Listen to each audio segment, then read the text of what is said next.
Kitab Lukas. Pada suatu hari Sabat, ketika Yesus berjalan di ladang gandum, murid-muridnya memetik bulir gandum dan memakannya, sementara mereka menggisarnya dengan tangannya. Tetapi beberapa orang Farisi berkata, "Mengapa kamu berbuat sesuatu yang tidak diperbolehkan pada hari Sabat?" Lalu Yesus menjawab mereka, Tidakkah kamu baca apa yang dilakukan oleh Daud ketika ia dan mereka yang mengikutinya lapar? Bagaimana ia masuk ke dalam rumah Allah dan mengambil roti sajian, lalu memakannya dan memberikannya kepada pengikut-pengikutnya. Padahal roti itu tidak boleh dimakan kecuali oleh imam-imam. kata Yesus lagi kepada mereka, Anak manusia adalah Tuhan atas hari Sabat. pada suatu hari Sabat lain, Yesus masuk ke rumah ibadat lalu mengajar. Di situ ada seorang yang mati tangan kanannya. Ahli-ahli Taurat dan orang-orang Farisi mengamat-amati Yesus kalau-kalau ia menyembuhkan orang pada hari Sabat, supaya mereka dapat alasan untuk mempersalahkan dia. Tetapi ia mengetahui pikiran mereka, lalu berkata kepada orang yang mati tangannya itu, Bangunlah dan berdirilah di tengah. Maka bangunlah orang itu dan berdiri.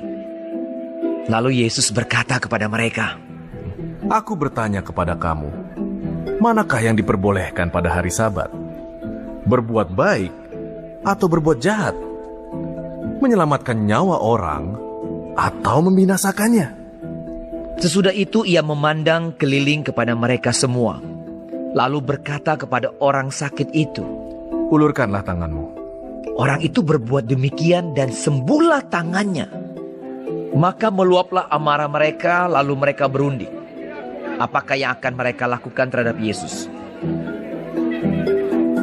Pada waktu itu pergilah Yesus ke bukit untuk berdoa, dan semalam-malaman ia berdoa kepada Allah. Ketika hari siang ia memanggil murid-muridnya kepadanya, lalu memilih dari antara mereka 12 orang yang disebutnya rasul.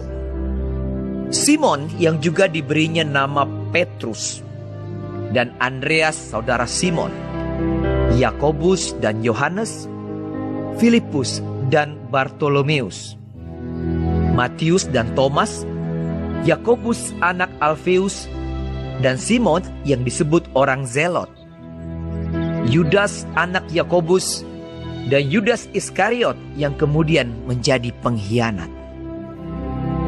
Lalu ia turun dengan mereka dan berhenti pada suatu tempat yang datar. Di situ berkumpul sejumlah besar dari murid-muridnya dan banyak orang lain yang datang dari seluruh Yudea dan dari Yerusalem dan dari daerah pantai Tirus dan Sidon. Mereka datang untuk mendengarkan dia dan untuk disembuhkan dari penyakit mereka. Juga mereka yang dirasuk oleh roh-roh jahat beroleh kesembuhan. Dan semua orang banyak itu berusaha menjamah dia, karena ada kuasa yang keluar daripadanya, dan semua orang itu disembuhkannya.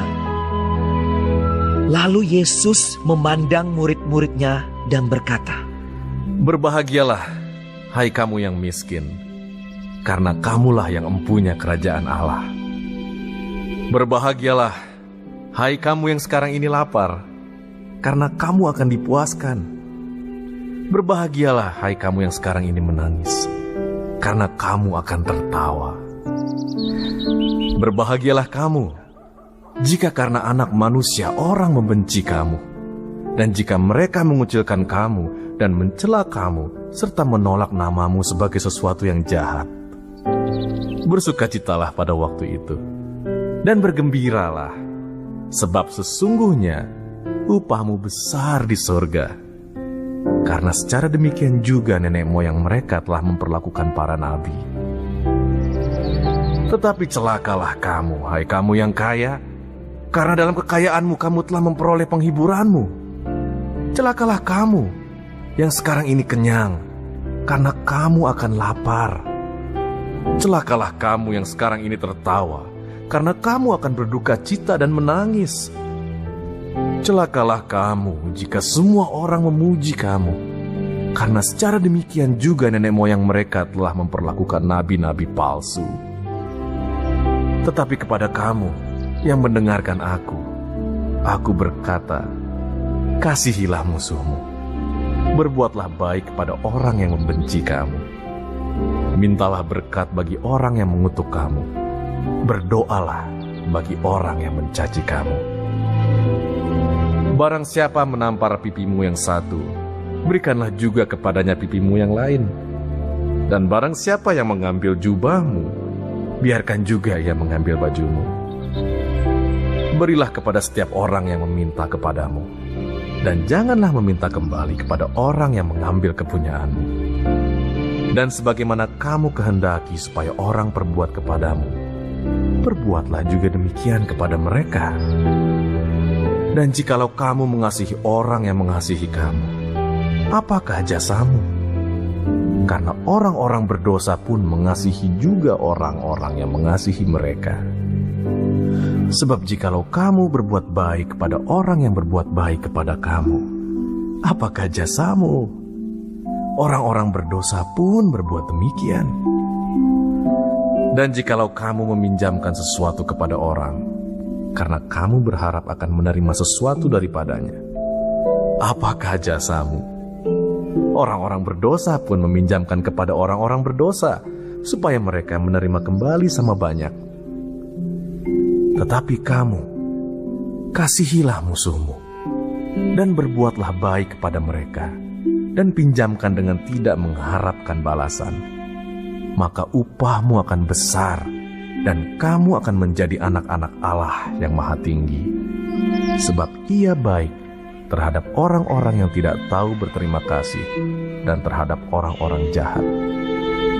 Hendaklah kamu murah hati, sama seperti Bapamu adalah murah hati. Janganlah kamu menghakimi, maka kamu pun tidak akan dihakimi. Dan janganlah kamu menghukum, maka kamu pun tidak akan dihukum. Ampunilah, dan kamu akan diampuni. Berilah, dan kamu akan diberi. Suatu takaran yang baik, yang dipadatkan, yang digoncang, dan yang tumpah keluar, akan dicurahkan ke dalam ribaanmu. Sebab ukuran yang kamu pakai untuk mengukur akan diukurkan kepadamu. Yesus mengatakan pula suatu perumpamaan kepada mereka. Dapatkah orang buta menuntun orang buta? Bukankah keduanya akan jatuh ke dalam lubang? Seorang murid tidak lebih daripada gurunya. Tetapi barang siapa yang telah tamat pelajarannya akan sama dengan gurunya. Mengapakah engkau melihat selumbar di dalam mata saudaramu, sedangkan balok di dalam matamu sendiri tidak engkau ketahui? Bagaimanakah engkau dapat berkata kepada saudaramu, "Saudara, biarlah aku mengeluarkan selumbar yang ada di dalam matamu," padahal balok yang di dalam matamu tidak engkau lihat? Hai orang munafik, keluarkanlah dahulu balok dari matamu, maka engkau akan melihat dengan jelas untuk mengeluarkan selumbar itu dari mata saudaramu. Karena tidak ada pohon yang baik yang menghasilkan buah yang tidak baik, dan juga tidak ada pohon yang tidak baik yang menghasilkan buah yang baik. Sebab setiap pohon dikenal pada buahnya. Karena dari semak duri orang tidak memetik buah ara, dan dari duri-duri tidak memetik buah anggur. Orang yang baik mengeluarkan barang yang baik dari perbendaharaan hatinya yang baik, dan orang yang jahat mengeluarkan barang yang jahat dari perbendaharaannya yang jahat. Karena yang diucapkan mulutnya meluap dari hatinya. Mengapa kamu berseru kepadaku, "Tuhan, Tuhan," padahal kamu tidak melakukan apa yang aku katakan? Setiap orang yang datang kepadaku dan mendengarkan perkataanku serta melakukannya, aku akan menyatakan kepadamu dengan siapa ia dapat disamakan. Ia sama dengan seorang yang mendirikan rumah. Orang itu menggali dalam-dalam dan meletakkan dasarnya di atas batu. Ketika datang air bah dan banjir melanda rumah itu tidak dapat digoyahkan karena rumah itu kokoh dibangun. Akan tetapi barang siapa mendengar perkataanku, tetapi tidak melakukannya, ia sama dengan seorang yang mendirikan rumah di atas tanah tanpa dasar. Ketika banjir melandanya, rumah itu segera rubuh dan hebatlah kerusakannya.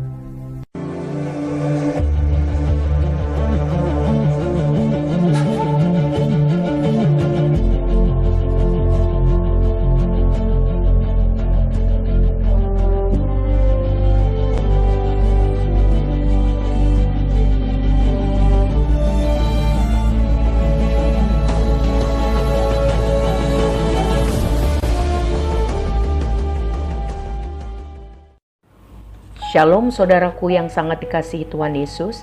Puji Tuhan, hari ini kita masih bisa belajar firman Tuhan dari Lukas 6. Tuhan memberkati kita. Yesus dan hari Sabat. Orang Farisi menuduh Tuhan Yesus melanggar hari Sabat. Dan Yesus menyatakan bahwa hari Sabat itu harus digunakan dengan benar, yaitu mencari Tuhan dalam ibadah, dalam memuliakan Tuhan, dan juga untuk beristirahat. Jadi, menolong orang lain secara rohani atau jasmani itu baik, sehingga orang lain dapat melihat dan mengalami kebaikan kita, anak-anak Tuhan, dan akhirnya mempermuliakan nama Bapa kita yang di sorga. Ayat 12 dan selanjutnya mengenai Tuhan Yesus semalam-malaman berdoa.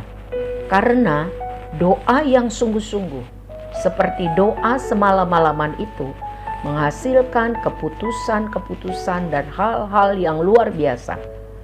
Ada hikmat waktu Yesus harus memilih 12 orang muridnya. Waktu Yesus harus menyembuhkan banyak orang sakit, mempersiapkan pelayanan-pelayanan dan mengajar banyak orang.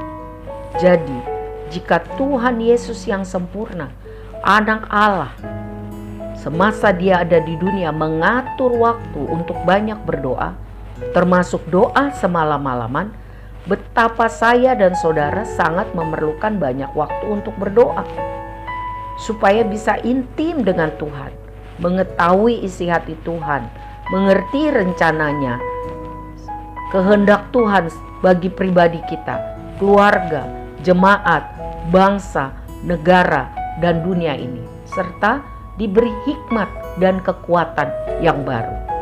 Ayat 20-26 tentang ucapan bahagia dan peringatan. Bagian ini Tuhan Yesus mengkonsentraskan pendapat dunia tentang kebahagiaan dengan pendapat kerajaan Allah tentang kebahagiaan. Yang pertama, menurut orang dunia, orang kaya itu pasti bahagia, sedangkan orang miskin pasti tidak bahagia. Tetapi dalam Lukas 6 ini dikatakan orang miskin, lapar, sedih, dibenci, dikucilkan orang karena Injil, dicela dan ditolak. Jadi bukan sekedar masalah ekonomi saja, tapi termasuk juga orang-orang yang cacat, tubuh dan jiwanya. Dan bagian ini adalah kata-kata penghiburan dan pengharapan. Jika orang yang dalam tanda kutip miskin itu menerima Yesus, mereka akan dipulihkan. Mereka berharga di mata Tuhan. Kepada orang kaya diperingati harus waspada, karena banyak godaan untuk orang kaya hidup tidak mengandalkan Tuhan, bahkan hidup di luar cara Tuhan, dan tidak peduli kepada sesama.